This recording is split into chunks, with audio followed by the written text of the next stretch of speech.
Hello students, today we will study class 9 English first poem of the book Beehive, that is The Road Not Taken. So this poem is written by Robert Frost, who is an American poet and writes simply but insightfully about common and ordinary experiences. तो इस poem का poet है Robert Frost और ये poem is about making choices okay and how these choices shape us and build us and decides what kind of a human will we become in future. So basically the theme of this poem is the choices that we make in our life. So in first stanza, let's read it.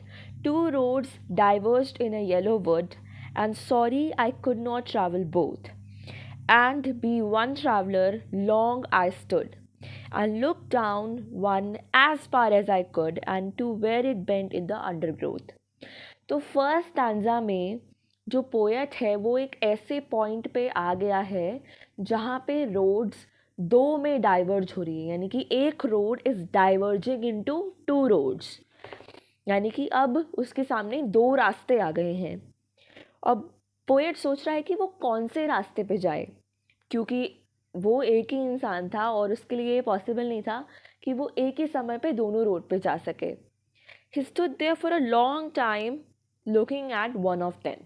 वो वहाँ पे बहुत देर तक खड़ा रहा और दोनों roads को देखता रहा और उसने दोनों रोड्स को एकदम उनके फार पॉइंट तक दिखा, मतलब जहाँ तक वो उन दोनों रोड्स को देख सकता था वहाँ तक उसने देखा. And he saw the roads till nothing was visible beyond it. उसने इतना दूर तक देखा उन रोड्स को. And now the second stanza. Then took the other just as fair, and having perhaps the better claim, because it was grassy and wanted wear. Though, as for that, the passing there had warned them really about the same. अब वहाँ पे बहुत देर तक खड़ा रह के सोचते रहा वो कि कौन सी रोड जाए. उसने रोड्स को दूर तक देखा and then the poet choose the other road which seems equally inviting.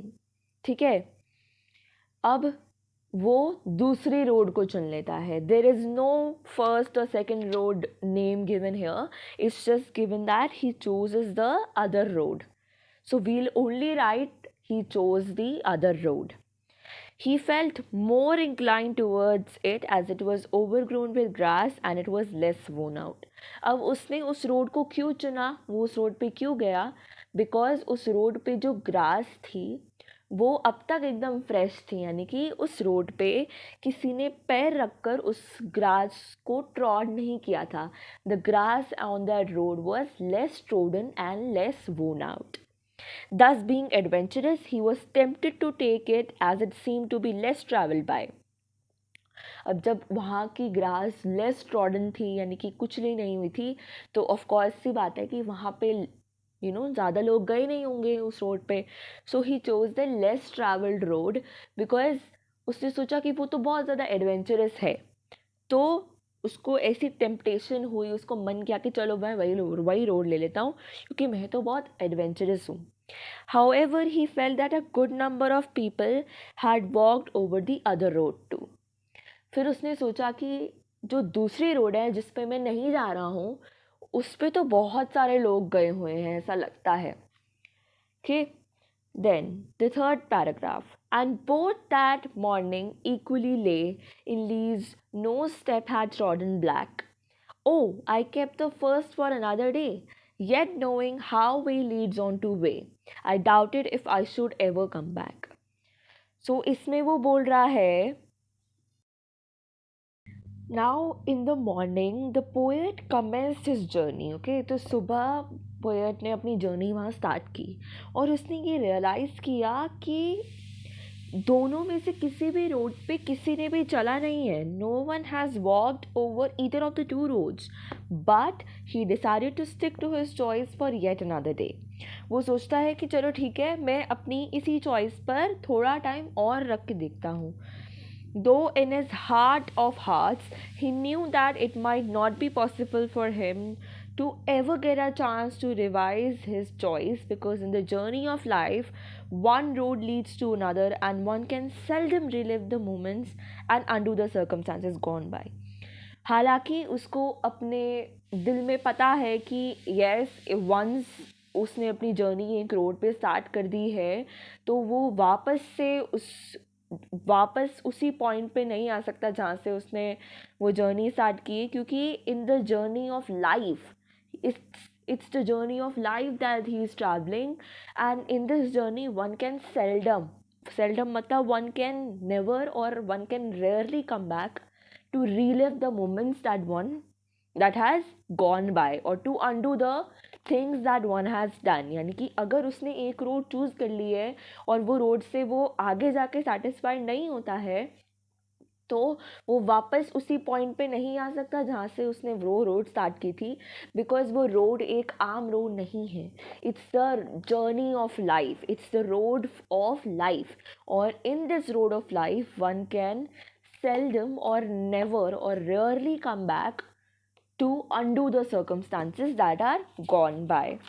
Now, in the last and the fourth paragraph, he has said that I shall be telling this with a sigh. Somewhere ages and ages hence, two roads diverged in a wood, and I took the less traveled by, and that has made all the difference.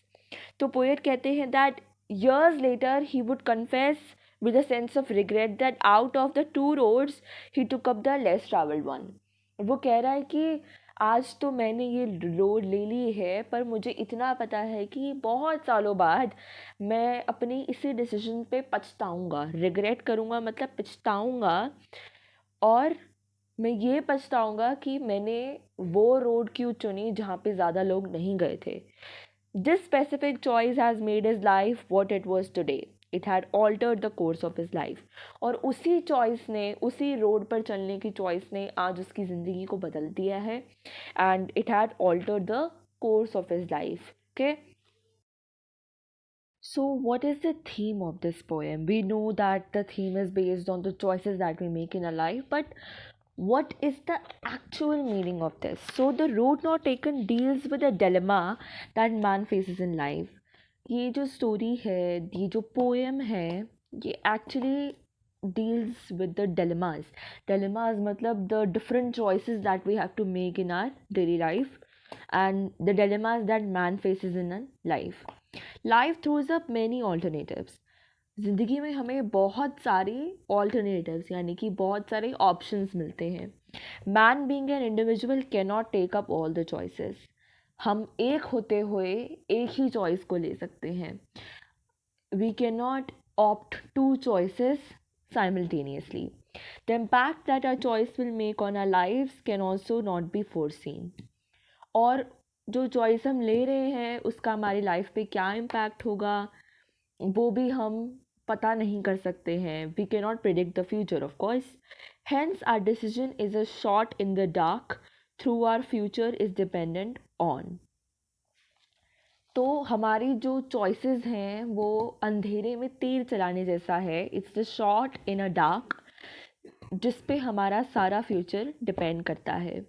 If the choice made by us happens to be erroneous या फिर not correct, we have to face the consequences as steps once taken can not be retraced. अगर हमारी choice future में गलत साबित हो जाती है या फिर it's not correct choice that has been made by us, तो हमें उसके कॉन्सिक्वेंसेस, उसके परिणाम भुगतने ही पड़ेंगे, बिकॉज हमने वो चॉइस अब ले ली है and we can not undo that choice, because the steps once taken can not be retraced. जो स्टेप्स हमने ले लिए हैं अपनी लाइफ में उनको हटा के हम दूसरे स्टेप्स नहीं ले सकते. Okay, the steps cannot be retraced in life. The choices that we have made once stays with us throughout our life. Now we will understand the title. The road is the symbol of the choice made by us in life. तो इस title में the road not taken में जो road है वो एक symbol है for the choices that we make in our life. Many times we regret our own choice, but what is done once cannot be undone. हाँ, बहुत बार ऐसा होता है कि हमने कोई डिसीजन ले लिया होता है and we regret for that decision. हमें हमें पछतावा होता है कि हमने ये डिसीजन क्यों लिया. पर एक बार एक डिसीजन लेने के बाद we can not undo that decision. Man yearns for what he has denied himself in life rather than what he has chosen. अब जो हमने अपनी लाइफ में चूज़ नहीं किया, we yearn for that. That means we regret for that. We feel sad for that कि काश हमने वो चूज़ किया होता. But we don't think कि जो हमने चूज़ किया है, what that thing has given us. Hence, the poet has given his poem the title The Road Not Taken.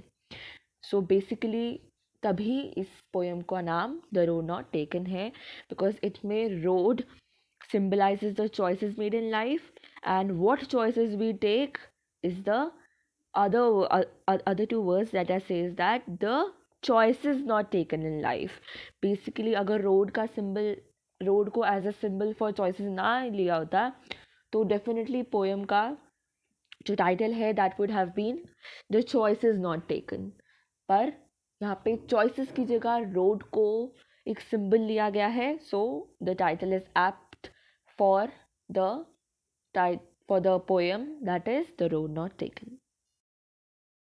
And lastly, we'll understand the message of the poem. So, Robert Frost's poem, The Road Not Taken, seems to hold out the moral that life is a continuous journey full of divergence every now and then. तो Robert Frost की ये poem the road not taken का पहला message ये है कि life एक ऐसी कॉन्टिन्यूस जर्नी है जिसमें बहुत सारे डाइवर्जेंस है. बहुत सारे डाइवर्जेंस का मतलब बहुत सारी चॉइसेस हैं, बहुत सारे दो रास्ते आते हैं हमारे सामने.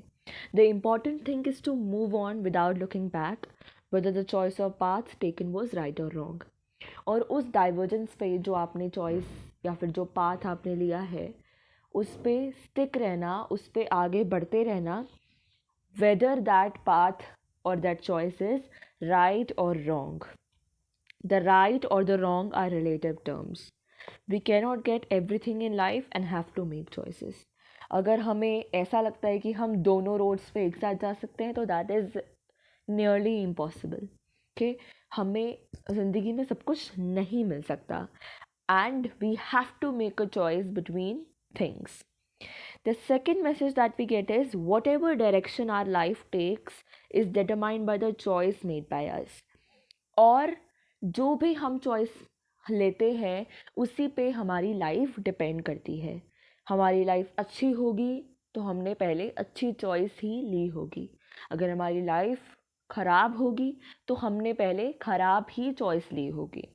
So the type of choice taken decides the type of life ahead. In the journey of life, one can seldom come back to travel the roads not taken earlier. Third message ये है कि ज़िंदगी में यानी कि life की journey में कोई भी कभी भी नहीं, वन कैन सेल्डम मतलब नेवर और रेयरली, कोई भी इंसान कभी भी वापस उसी जगह पे नहीं आ सकता जब उसने वो चॉइस ली थी या फिर जब उसने वो रोड चुनी थी. Okay, one can never undo the choice that one has taken and choose the other choice because it is the journey of life. Here, one can seldom come back to travel the roads or choose the choices that were not chosen earlier or roads that were not taken earlier. So that brings us to the end of this video and end of this chapter too. I hope you all understood this chapter very well. If you have any queries, suggestions or questions to ask, you can ask them in the comment box below.